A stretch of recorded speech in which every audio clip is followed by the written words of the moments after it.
ماں باپ کے علاوہ دنیا میں کوئی بھی شخص آپ کی ترقی نہیں چاہتا ہے۔ یہ دنیا کا دستور ہے، نیم ہے کہ آپ کے جیب اگر بھاری ہوں تو دشمن بھی آپ کی خطائیں معاف کر دیتا ہے، اور اگر آپ کے جیب میں پیسے نہ ہوں تو اپنا سگا بھائی بھی آپ سے ہاتھ ملانے کے لیے تیار نہیں ہوتا ہے۔ تو ماں باپ بہت بڑی نعمت ہے اولاد کے لیے۔ ہر ماں باپ اپنے اولاد کو ترقی میں دیکھنا چاہتے ہیں کہ میری اولاد کامیاب ہو اور ہم سے زیادہ وہ ترقی کرے، میں جس پوسٹ میں ہوں اس سے زیادہ اسے پوسٹ حاصل ہو، میں جس منزل میں ہوں اس سے 2 قدم ہی آگے ہو۔ ماں باپ کی ہمیشہ یہ آرزو اور تمنا رہتی ہے۔ تاریخ عرب میں یہ واقعہ موجود ہے کہ عرب کی سرزمین میں ایک بہت ہی رئیس دولت مند آدمی رہتا تھا۔ اس کے پاس صرف ایک ہی بیٹا تھا اور کوئی اولاد نہیں تھی۔ اپنے بیٹے کی تعلیم انہوں نے شروع کی، اپنے علاقے کے اسکولوں میں اعلیٰ تعلیم حاصل کروائی۔ بیٹا جب میٹرک پاس کر لیا اچھے نمبروں سے تو باپ کے پاس چونکہ دولت کی کوئی کمی نہیں تھی، انہوں نے دل میں یہ ارادہ کیا کہ میں اپنے بیٹے کو امریکہ کے کسی بڑے یونیورسٹی میں پڑھانا چاہوں گا۔ انہوں نے اپنے بیٹے کو امریکہ کے ایک یونیورسٹی میں داخلہ کروایا۔ وہاں بیٹا ہمیشہ اچھے نمبروں سے پاس ہوتا رہا، تعلیم مکمل کی۔ جب تعلیم مکمل کر لی تو پھر گھر آیا۔ گھر آ کر چند دن آرام کرنے لگا۔ بہت ساری جگہ سے نوکریوں کی آفر آ رہی تھی، بہت ساری کمپنی والے ان کو جوائن کر رہے تھے، لیکن باپ کہہ رہا تھا کہ ابھی چند دن رک جاؤ۔ بہت ساری کمپنی والے ان کو اپنے یہاں رکھنا چاہتے تھے، لیکن باپ ابھی اجازت نہیں دے رہا تھا۔ اللہ کی مرضی کے چند دنوں کے بعد بیٹا بیمار ہونا شروع ہو گیا۔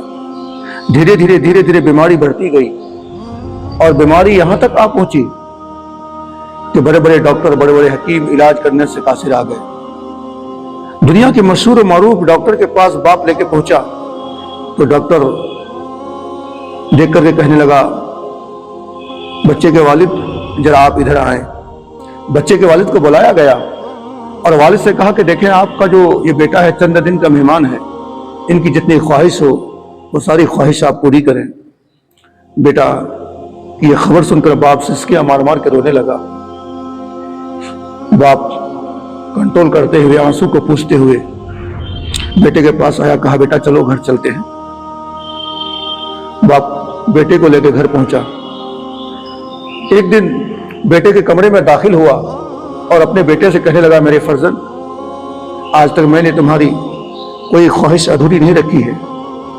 آج پھر میں یہ سوال کرتا ہوں کہ تجھے کوئی چیز کی تمنا ہو، کسی چیز کی آرزو ہو تو مجھے کہہ سکتے ہو۔ بیٹا نے کہا، میرے والد محترم، آپ میری خواہش پوری نہیں کر سکتے۔ باپ کہنے لگا، بیٹا کیسی بات کر رہا ہے؟ کیا آج تک کبھی میں نے تمہاری کوئی خواہش ادھوری رکھی ہے؟ جو تو چاہتا تھا میں نے ہر وہ خواہش پوری کر دی ہے۔ مانگنے سے پہلے وہ چیز لا کے میں نے حاضر کر دی ہے۔ یہ بلڈنگ، یہ مکان، یہ دولت، یہ سب چیزیں کس کے لیے؟ تیرے لیے ہی تو ہے، تمہارے لیے ہی تو میں نے یہ سب اکٹھا کیا ہے۔ بیٹا نے کہا، میرے والد محترم، مجھے اچھے اسکولوں میں پڑھایا، اسکول میں میں نے تعلیم مکمل کی، تو بڑے بڑے یونیورسٹی کالجوں میں پڑھایا آپ نے مجھے، لیکن آپ نے مجھے کچھ نہیں دیا۔ تو بیٹا کیسی بات کر رہے ہو؟ سب کچھ تو تمہارا ہی ہے۔ کہا، بیٹا دیکھ یہ تمہارا کمرہ میڈلوں سے بھرا ہوا ہے، ساری ڈگریاں تمہاری یہاں رکھی ہوئی ہے۔ بیٹا کہنے لگا، میرے والد محترم گستاخی معاف ہو، میں جانتا ہوں کہ یہ خواہش جو آپ مجھے پوچھ رہے ہیں کیوں پوچھ رہے ہیں، مجھے پتا چل چکا ہے کہ میری زندگی کے چند دن بچے ہوئے ہیں۔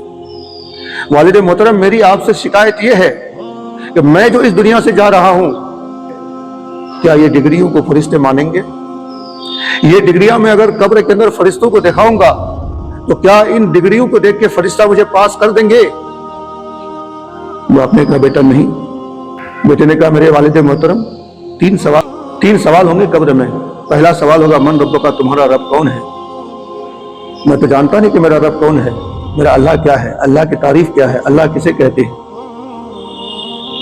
ماں دینوں کا، تمہارا دین کیا ہے، دین کسے کہتے ہیں، نماز کسے کہتے ہیں، روزہ کسے کہتے ہیں، حج کسے کہتے ہیں، زکوٰۃ کسے کہتے ہیں، اسلام کسے کہتے ہیں؟ اس چیز کی خبر تو مجھے ہے نہیں۔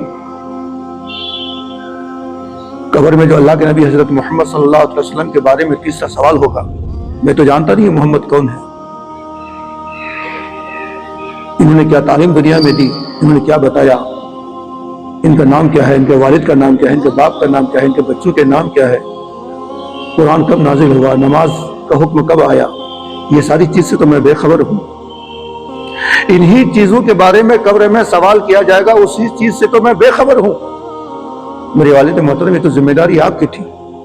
بچپن میں چاہتے تو مجھے آپ یہ تعلیم دلا سکتے تھے، لیکن آپ نے وہ تعلیم مجھے نہیں دلائی۔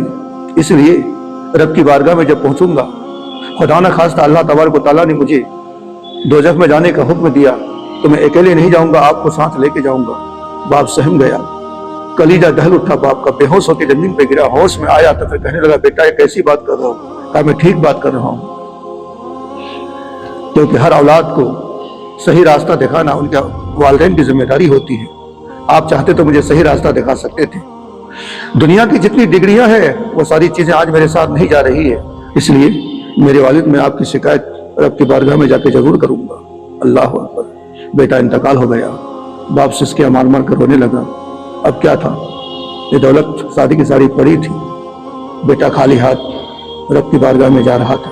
میرے دوست آپ بھی سوچنا، آج کے دور میں جتنے بھی والدین دولت والے ہوتے ہیں اپنے بچوں کو اعلیٰ تعلیم تو دیتے ہیں اسکولوں میں، کالجوں میں، یونیورسٹی میں، لیکن جتنے بھی بڑے بڑے گھر کی اولادیں ہوتی ہیں دین سے وہ بے خبر ہیں۔ آج مدرسے میں غریب کا بچہ پڑھتا ہے، کسی بھی امیر کے بچے کو آپ نہیں دیکھیں گے۔ مسجد میں امامتی غریب کا بچہ کرتا ہے، دارالعلوم میں غریب کا بچہ پڑھاتا ہے، کسی امیر کے بچے کو آپ مولانا نہیں دیکھیں گے، حافظ قرآن نہیں دیکھیں گے۔ میرے بھائیوں، ذرا غور کرنا میری بات پہ۔ دیجیے اپنے دوست مولانا احسان کو اجازت۔ السلام علیکم۔